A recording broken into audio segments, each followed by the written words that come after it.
My mother-in-law's hid my wedding ring, so I exposed the secret she has been hiding for years. Where's my ring? I whispered, staring at my left hand. It was the morning of the wedding rehearsal, and the stunning diamond engagement ring Tom had given me was gone. My stomach dropped. I'd placed it right on my bedside table last night, admiring it one last time before the whirlwind of the weekend began. It wasn't just a ring. It was a promise, a symbol of the future I was about to build with Tom. Panic began to claw at my throat. As I frantically searched under the pillows, Tom's mother, Irene, floated into the room, her expression a mask of elegant concern.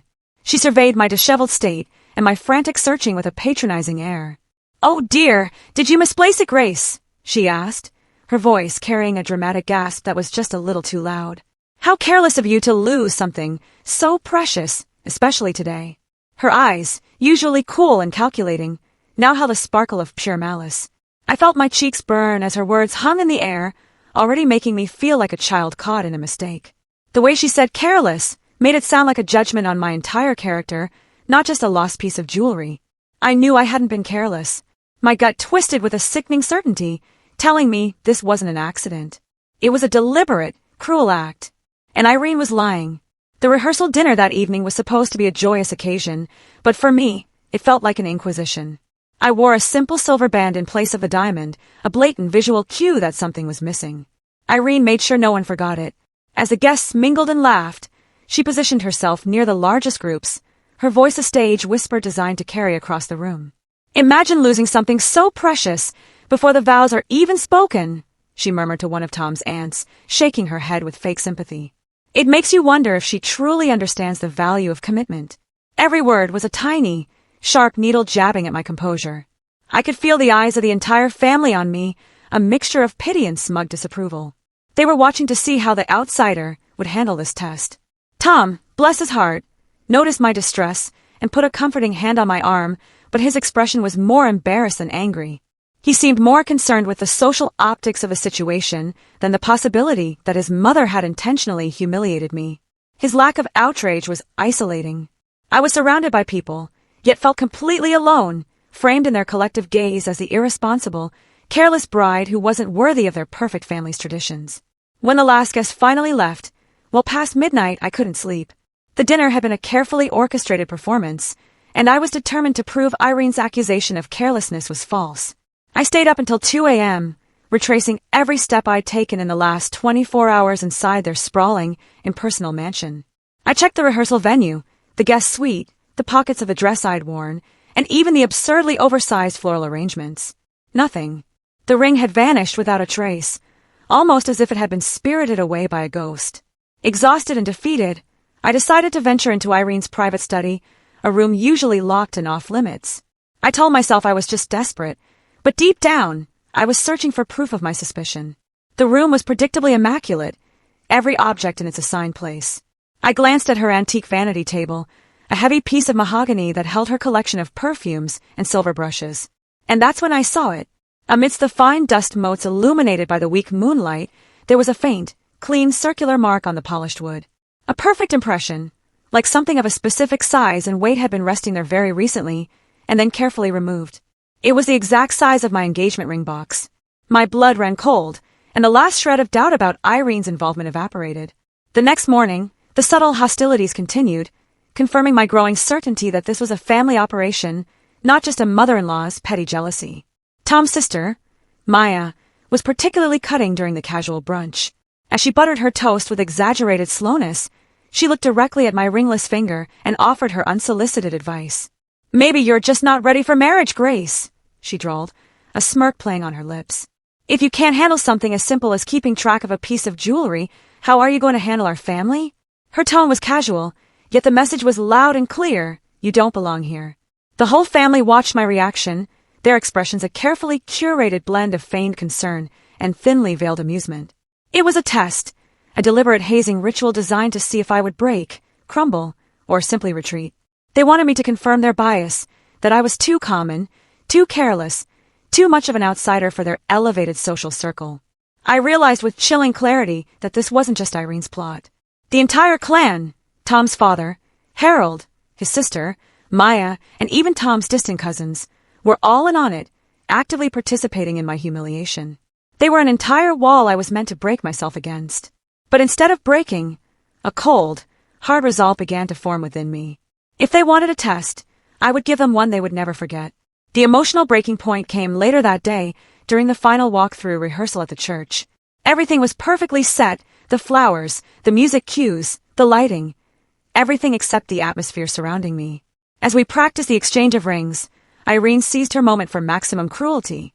She stepped forward, her hands clasped sweetly, and addressed the small gathering. "Tom, dear," she said, her voice dripping with mock concern, "perhaps we should just replace the ring with a simple rubber band for the ceremony. You know, so that Grace won't lose that precious heirloom before you even get to the honeymoon." The joke wasn't funny, but the entire family, including a few of Irene's close friends, erupted in laughter. The sound was a loud, mocking wave that washed over me, stripping away the last remnants of my dignity. It was public, deliberate, and humiliating. I felt like a spectacle, a clown in my own love story. That laughter, that cruel, tinkling sound of their collective judgment, was the final straw. I mumbled an excuse about needing air, my vision blurring, and practically ran out of the sanctuary. In the quiet solitude of the church hallway, the tears finally spilled down my face. But they weren't tears of sadness. They were tears of pure, burning rage. That moment, standing alone while they celebrated my public shame, marked the end of the naive bride and the beginning of something much harder. My maid of honor, Sophie, found me a few minutes later, huddled in the dimly lit hallway, my shoulders shaking. She didn't offer empty comforts or tell me to calm down. Sophie knew this family better than anyone. She simply put an arm around me and whispered the truth I already suspected. "Grace, you know they hate that Tom chose you," she said, her voice low and tight with indignation. "You're not from their same old money circle, and they view you as a threat to their purity. This ring thing is their way of forcing you out." I took a deep, shuddering breath, the burning anger overriding the shame. I wiped my tears, the gesture final and decisive. "I know," I replied, the realization cold and clear in my mind. The old rules of diplomacy and civility were out the window. They had started a war, and I was done being the passive victim. I looked Sophie straight in the eye, my voice low and fierce. "Then I'll make them choke on their circle," I declared. My original plan, to simply forgive and move on for Tom's sake, was abandoned. They had publicly humiliated me and stripped me of my symbol of commitment. I needed a strategy that was equally public, equally devastating, and utterly final. It wasn't about the ring anymore. It was about proving I was worthy, not of their circle, but of respect. My mind was now shifted into a cold, analytical mode. I decided the best revenge wasn't loud, but quiet, observant. The careless bride suddenly became the most watchful person in the house. I started observing Irene's perfect behavior, looking for the tiny cracks that always appear when people are trying too hard to hide something. She was a master of performance, but under pressure, even the best actors slip. I noticed her hand tremble slightly when a certain subject was brought up, and her eyes darted nervously whenever she heard an unexpected noise. One thing, in particular, began to stand out. Irene flinched, a tiny, almost imperceptible contraction of her muscles, every single time the family's longtime butler, James, walked by. James was a tall, stoic man who had served the family for decades, his presence usually as unremarkable as the antique furniture. But Irene's reaction to him was anything but. It wasn't hatred or fear, but a deep, unsettling combination of both. It was a clue, a strange, persistent pattern that unnerved her to the core. This silent tension between the matriarch and the servant was the first real weakness I had found in their impenetrable facade. It suggested a shared past, a secret history that James knew and Irene desperately wanted buried. I knew then that the key to finding my ring, and perhaps much more, lay in that unexplained, silent exchange. The mansion was beautiful, but it was also a tomb of old secrets, and I was starting to look for the buried treasure.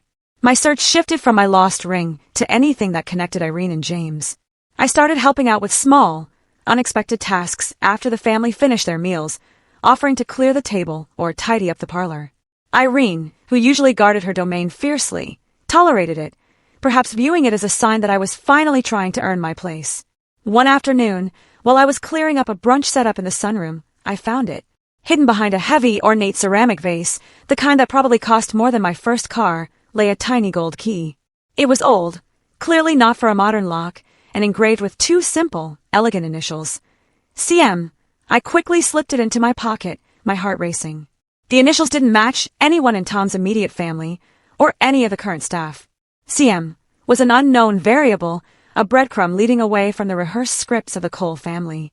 Why would Irene hide a key behind a vase after brunch? And why were there no other keys like it anywhere else? The key felt heavy in my palm, a solid piece of evidence against the air of perfection the family maintained. It wasn't the ring, but it was a tangible secret, and I knew it was the first piece of the puzzle that would unlock their entire history. The gold key with the initials CM burned a hole in my pocket, demanding answers. That night, I decided to play the careless bride one last time. I feigned a deep sleep and waited until the mansion was silent, listening to the creaks and groans of the old house. Just after 1 a.m., I heard the distinct soft padding of Irene's expensive slippers in the hallway. I slipped out of bed, moving soundlessly toward the sound. I followed her shadow down the long, dim corridor of the West Wing, a section of the house that was rarely used and always kept locked. Irene paused in front of a heavy, dark oak door that I had never seen opened. It was a forbidden room, I realized, the place where the family kept things they didn't want the world to see. Using a delicate, almost ritualistic motion, she reached into the pocket of her silk dressing gown and produced a tiny, almost invisible key, not the one I found, but clearly a match for the door. She slipped inside, and before the door clicked shut, I caught a glimpse of what she was holding. A small, faded velvet pouch. My breath hitched. I recognized the pouch instantly. It was the same one Tom had used to present my engagement ring to me. It wasn't an antique or an heirloom. It was a specific, modern pouch from the high-end jeweler where Tom had bought my ring. The proof was right there, concrete and damning. Irene had not only taken the ring, but she was hiding it in a locked room in her secret wing of the house. As I stood frozen by the West Wing door, adrenaline pumping through my veins, a voice startled me. "You shouldn't be here." A low whisper came from the shadows. I spun around to see James, the butler, standing just a few feet away. His expression was impossible to read in the darkness, a blend of sternness and something else, a deep, weary knowing. My instinct was to run, but his next words stopped me cold. "But you're not wrong to look either." He stepped forward, his eyes fixed on the locked door behind me, the door Irene had just slipped through. He didn't ask what I was doing or threaten to tell Irene. Instead, his presence felt like an alliance, a silent acknowledgement of the war being waged in this house. The way he spoke, the quiet conviction in his tone, confirmed that he was tied to this secret, too. He wasn't just a servant, he was a witness to decades of his family's carefully hidden lies. I looked back at the forbidden door, then at James, realizing he was the key, the living connection to whatever dark history was locked away inside.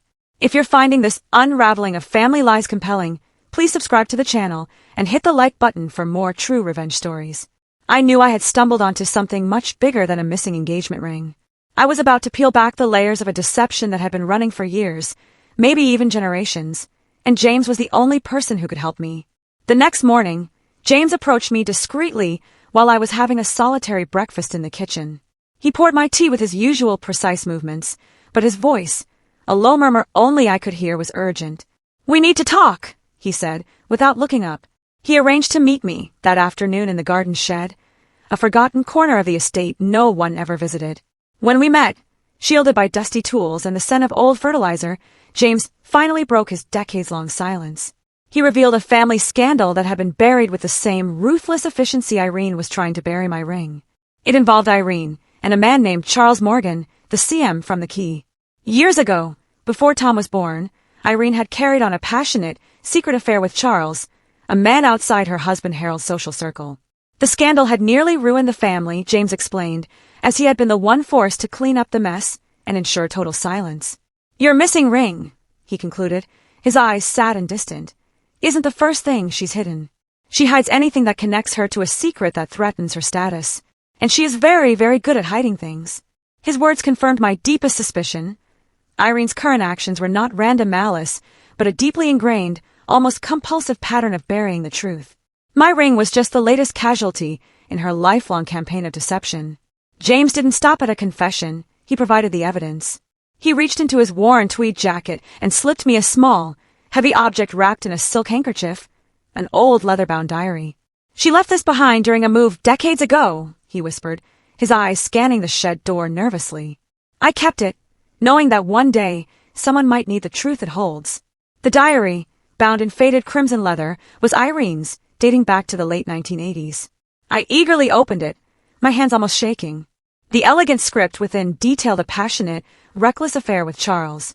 But as I read, the entries grew darker, filled with paranoia and guilt. One repeated phrase chilled me to the bone. The child that must never be known. The text also contained coded references to jewelry as tokens of silence, objects that Irene used to mark significant, hidden events or gifts she'd received from Charles. My initial thought was that this diary confirmed the affair, but the reference to a child was a shock, a profound complication that went far beyond a missing ring. This was a secret that could shatter the very foundation of the Cole family's honor, and I knew then that I held the ultimate weapon in my hands. I spent the entire night hunched over the diary, the coded language finally starting to make sense. It wasn't just about the affair, it was about assets, deception, and a systematic dismantling of her husband Harold's family history. I realized that each token of silence Irene mentioned wasn't just a gift from Charles, it was a stolen heirloom. There were coded references to her husband's grandmother's locket, a set of cuff links passed down for generations, and now my engagement ring.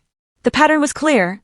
Irene stole items of sentimental value tied to Harold's side of the family and replaced them with tokens or items that only she and Charles understood. It was a vicious way to rewrite history and claim ownership over the family legacy. My ring, a gift from Harold's son, was the latest symbol she had tried to erase. The diary entry about the token that coincided with the ring's disappearance was undeniably clear. She saw my commitment to Tom as a threat to her own fabricated life, and by stealing the ring, she was trying to steal my place in the family forever. The theft wasn't about the monetary value, it was an act of ritualistic humiliation, a continuation of a pattern she had started decades ago. As I flipped through the diary, skimming past the increasingly erratic entries, a single line stopped me dead in my tracks.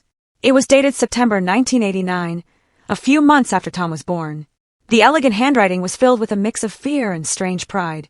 Charles said the boy must be his heir, not Harold's. The paper slipped from my trembling fingers. I stared at the words. The boy. Tom. Could it be true? Tom might not be Harold Cole's biological son. This was no longer just about a missing ring or a decades-old affair. This was about the very identity of the man I was supposed to marry, the future heir to the Cole fortune, and the central lie that upheld the entire family's existence. All the resentment, the subtle hostility from Irene, Maya, and the rest of the family, it all snapped into terrible focus. They hated me not because I was an outsider, but because I represented a new commitment, a new honesty that could potentially uncover the core deception they were all built upon. I was an accidental detective, stumbling upon a monumental fraud. Tucked deep within the brittle pages of the diary, secured with a brittle paper clip, were the final pieces of undeniable proof. They were a handful of faded, sepia-toned photographs. The first showed a younger Irene, radiant and reckless, wrapped in the arms of a man I didn't recognize. I studied the man's face, his features sharp, his eyes a piercing shade of green. His name was Charles Morgan. My gaze then shifted to another photo, a later one, showing the same man holding a baby, smiling down with unmistakable parental pride. I looked from the man's face to the baby's, then back again. I knew that baby. The set of his jaw, the shape of his ears, and that specific shade of green in his eyes. It was an eerie, undeniable resemblance to Tom. The photos weren't just proof of the affair, they were proof of Tom's true parentage. My hands were shaking, so violently I had to set the diary down. This was the lie of the century, a decades-long deception that had positioned the son of an affair as the sole heir to a family fortune and name. I had sought a small, elegant revenge for a stolen ring, and instead, I had found the dynamite that would level the entire Cole dynasty. The implications for Tom, for Harold, and for the entire wedding were catastrophic. The ethical question loomed large. Did I tell Tom? He was the innocent victim in all of this, a man whose entire identity was a fabrication woven by his mother. But then I remembered the cruel, public humiliation, the laughter, the deliberate framing of me as the careless fool. I thought about Irene's cold, calculated malice, and her willingness to destroy my wedding just to assert her perverse control. I remembered Tom's embarrassed silence while his mother mocked me with the rubber band joke. He was loyal to his family, yes, but perhaps willfully blind to their corruption. No, I decided. I would not let them off with a quick, private confession. They had orchestrated my downfall publicly, and their reckoning would be public, too. They had chosen the stage, and I would choose the spotlight. The wedding was in 3 days. I had enough time to prepare a truly spectacular collapse of their perfect world. My revenge needed to be total, final, and perfectly ironic. I would let them savor their false victory a little longer, basking in the glow of my supposed defeat, before I was ready to burn everything down. My next move was psychological warfare, a quiet campaign of terror that would erode Irene's composure and make her paranoid. I began to quietly plant small, unsettling clues around the mansion. I had carefully scanned the diary pages and the photos James gave me. I printed out a duplicate of the photo showing Charles Morgan holding baby Tom and slipped it inside a random book in the library, a book Irene was sure to tidy eventually. I placed another copy, slightly faded, underneath a stack of linens in Harold's dresser drawer, knowing that the staff would eventually find it. My masterpiece was a nearly invisible photocopy of a Charles said the boy must be his heir diary entry, which I carefully tucked under the expensive lace doily on Irene's bedside table, right next to the spot where I had seen the faint ring mark. I didn't want the clues to be easily found, only stumbled upon by Irene during a nervous fit of cleaning or searching.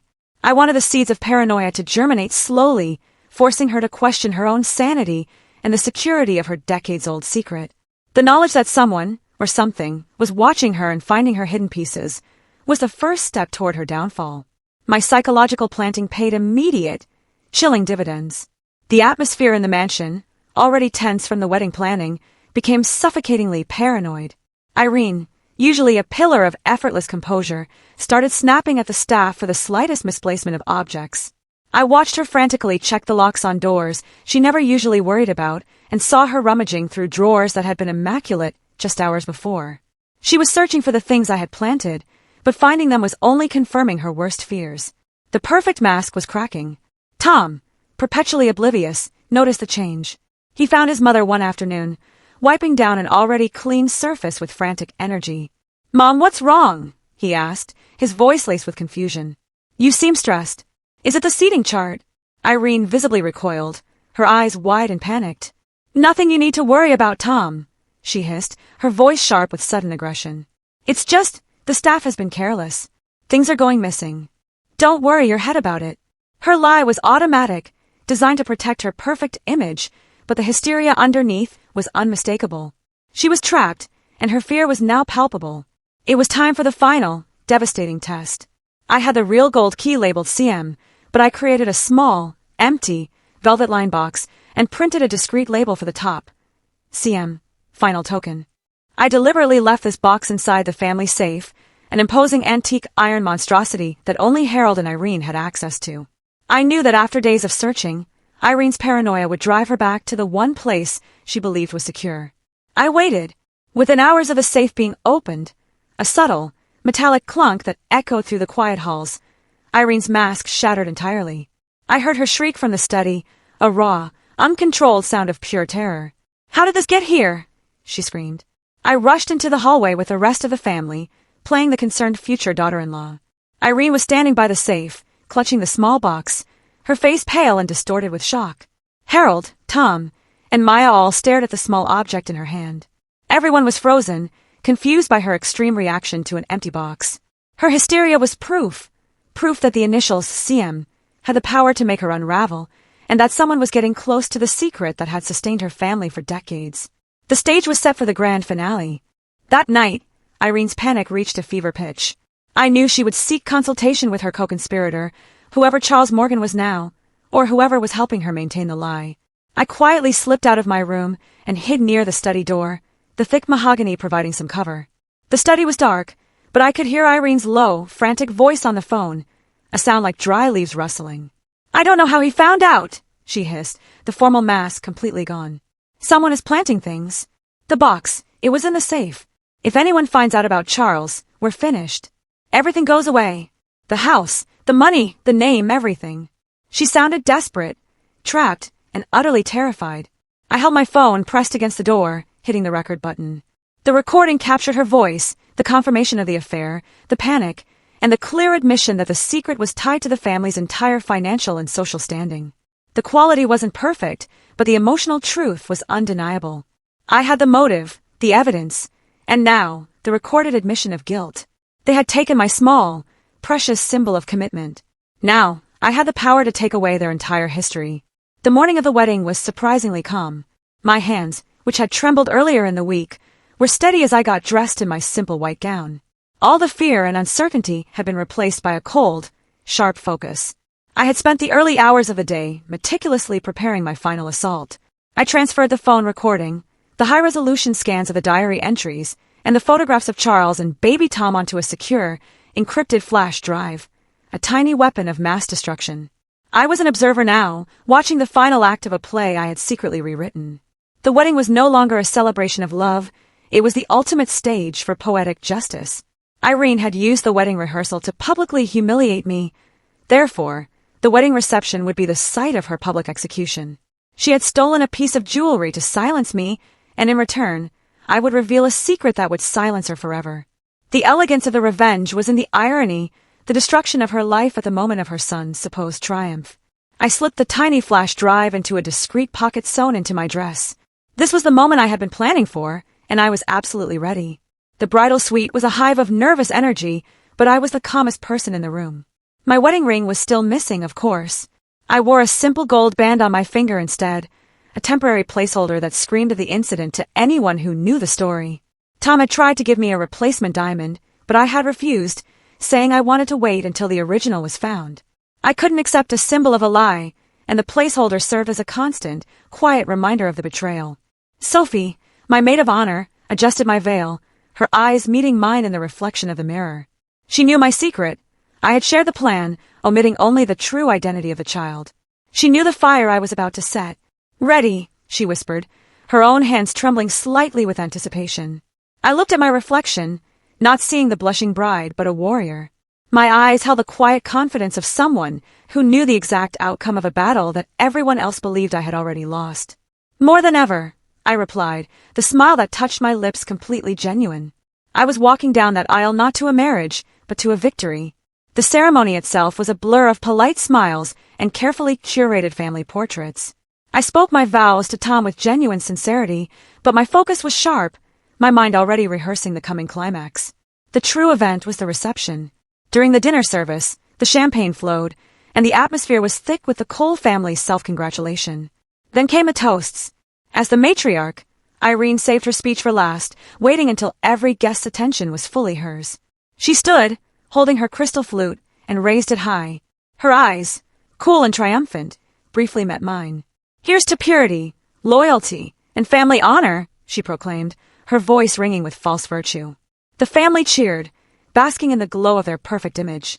I slowly raised my own glass, a genuine smile plastered on my face. My voice was low, almost a murmur, but Tom leaned in to hear me.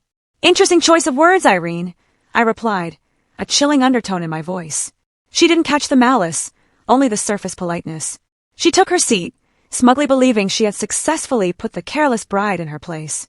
She had no idea the purity, loyalty, and honor she had just toasted were about to be spectacularly incinerated. As Irene basked in the scattered applause following her self-serving toast, the real show began. I had arranged for Sophie to take my encrypted flash drive to the A/B technician who was preparing the slideshow of childhood photos. As Irene settled back into her chair, a single projector flickered to life against a clean white wall behind the bridal party. The music, a soft, sentimental piano piece, cut out abruptly. The first image was not a childhood photo of Tom, but a clear, high-resolution photo of Irene in the late 80s, passionately embracing Charles Morgan. A collective, audible gasp swept through the room, followed by a shocking silence. The image was undeniable. Then the photos began to cycle, each one a damning piece of evidence. Irene and Charles at a private getaway, Charles holding baby Tom, and finally, the photo showing the striking, undeniable resemblance between Charles and Tom. The entire ballroom seemed to deflate. Guests began to whisper frantically, their stunned voices filling the vacuum left by the sudden silence. Tom's face, usually so composed, contorted into a mask of pure horror and confusion. His mother's deception was no longer a secret history. It was a public spectacle, unfolding before hundreds of witnesses on his wedding day. The shock in the room was absolute, a powerful silence, punctuated by the click of the projector advancing to the next, final slide, a scan of the diary entry. Charles said the boy must be his heir, not Harold's. Irene stood, her chair scraping back against the floor, her eyes wide, glassy, and fixed on the projection. She was frozen, a marble statue of panic. I rose from my chair with calm, deliberate movements and walked slowly toward her. My voice was steady, perfectly modulated for the stunned audience. "Since you love family traditions so much, Irene," I said, looking her straight in the eye, "I thought we'd honor the most significant one, the one you worked so hard to keep hidden." I reached into my gown and pulled out the tiny, innocuous-looking flash drive. I held it up for her to see, a small, silver object that had just brought her entire world crashing down. This little thing holds your family's entire truth. She reached for it, her hand shaking, but I smoothly pulled it away. Tom had rushed over, his face pale with confusion and anger, demanding to know what was going on. It didn't matter what he said. The control of the narrative was mine now. Before anyone could process the photos or the diary entry, I inserted the flash drive back into the A/V system and hit play. The ballroom was instantly filled with a low, frantic hiss of Irene's voice from the recording I had made in the study. If anyone finds out about Charles, we're finished. Everything goes away. The house, the money, the name, everything. The audio was undeniable, her voice laced with the pure, naked fear of a guilty woman. It confirmed the affair, the lie, and the stakes. The crowd erupted into an uncontrolled roar of shock, outrage, and chaos. Tom grabbed my arm, his face contorted with betrayal. "What have you done, Grace?" he yelled, his voice cracking. I calmly pulled my arm away. The narrative was out of my hands now, running on its own devastating momentum. This was not a disagreement. It was a revelation of criminal-level deceit. Harold, Tom's father, a man who prided himself on his honor and reputation, looked like he had been physically struck. He stared at his wife, the realization of decades of betrayal dawning in his eyes, a look of profound, silent devastation. The atmosphere was beyond repair.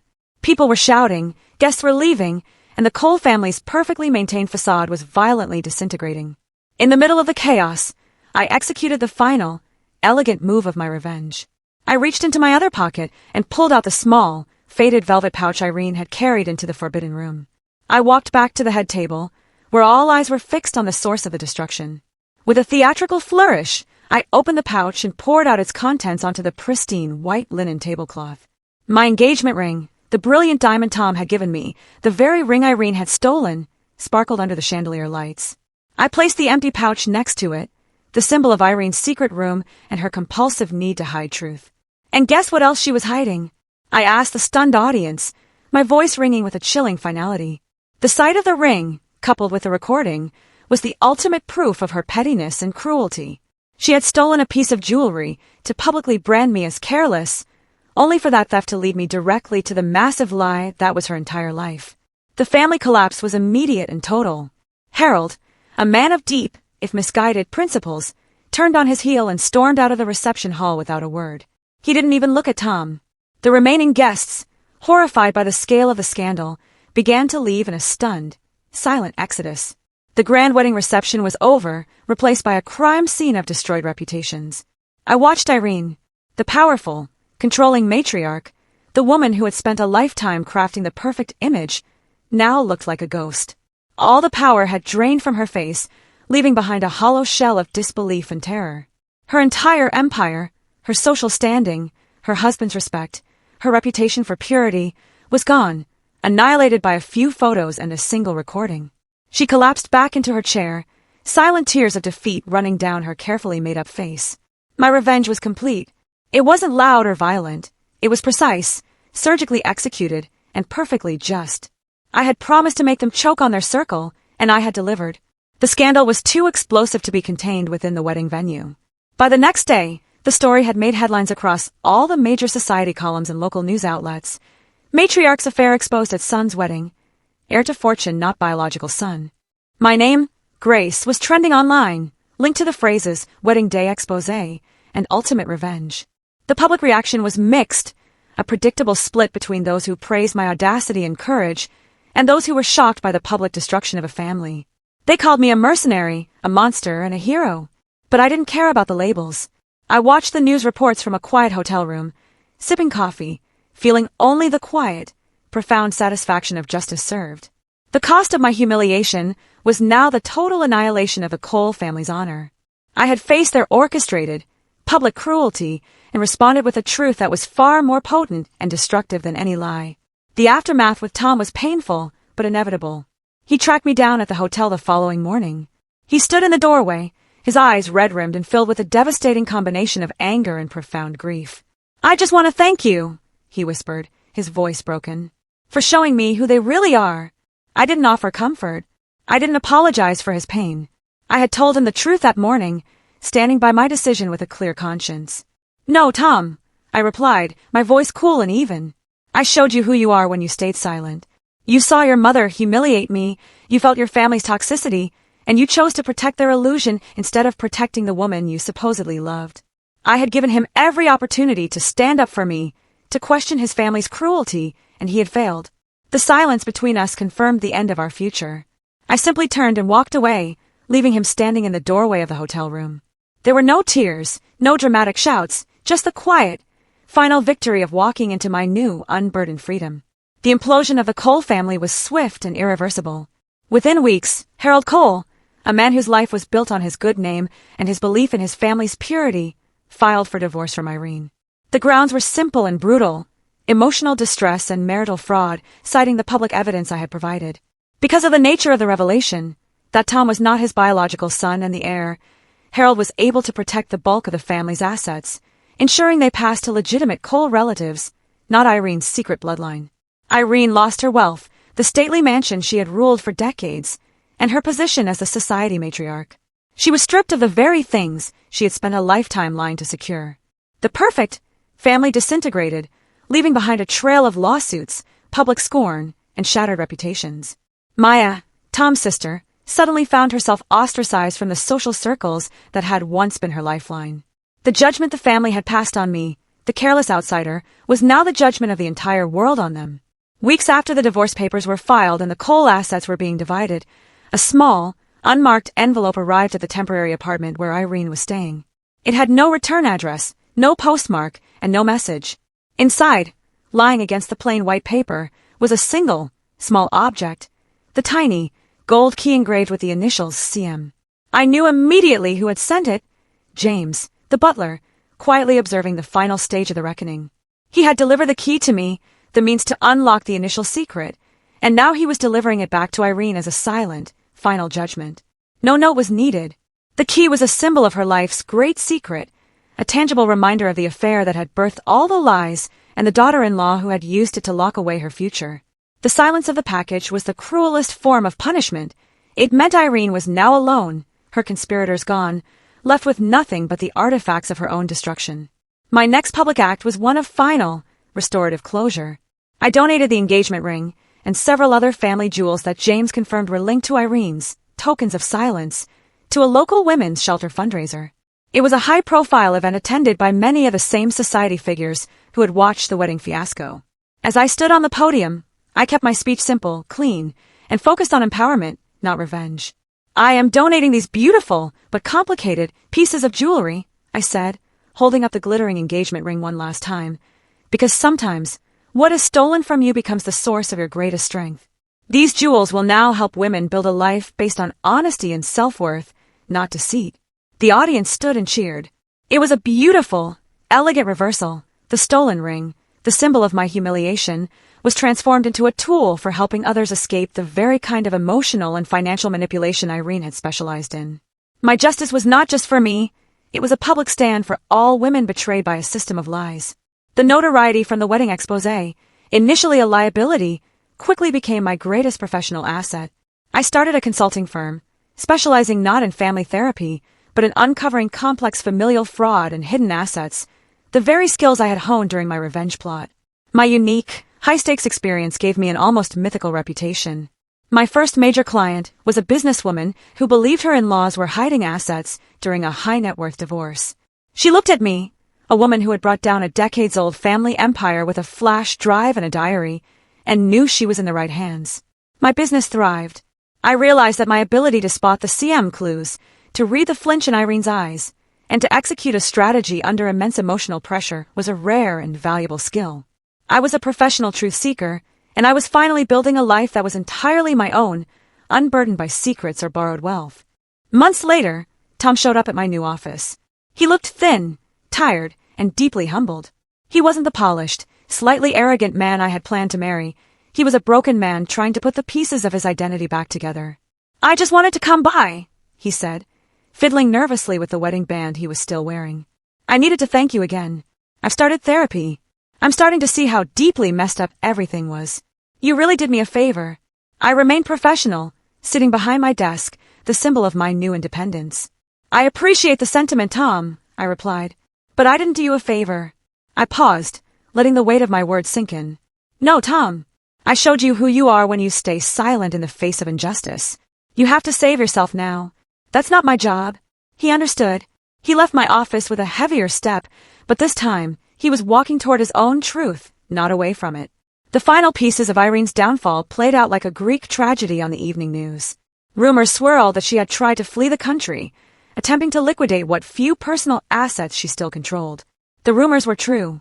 The television showed footage of Irene, looking haggard and defeated, being escorted by airport police after trying to sell a priceless, stolen piece of family art for cash, a piece Harold had thought was locked away in a safe deposit box.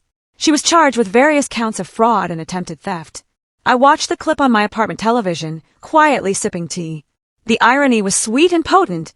The woman who had sought to destroy me for one small lie was now being destroyed by a lifetime of her own lies, her compulsion to steal and deceive finally catching up to her.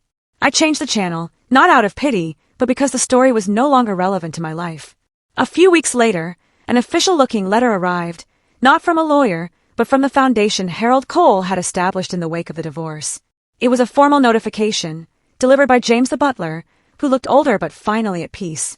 The letter stated that Harold had quietly and legally donated the entire Cole mansion to the women's foundation I had championed. He said it's time the house belonged to an honest woman, James whispered, handing me the deeds.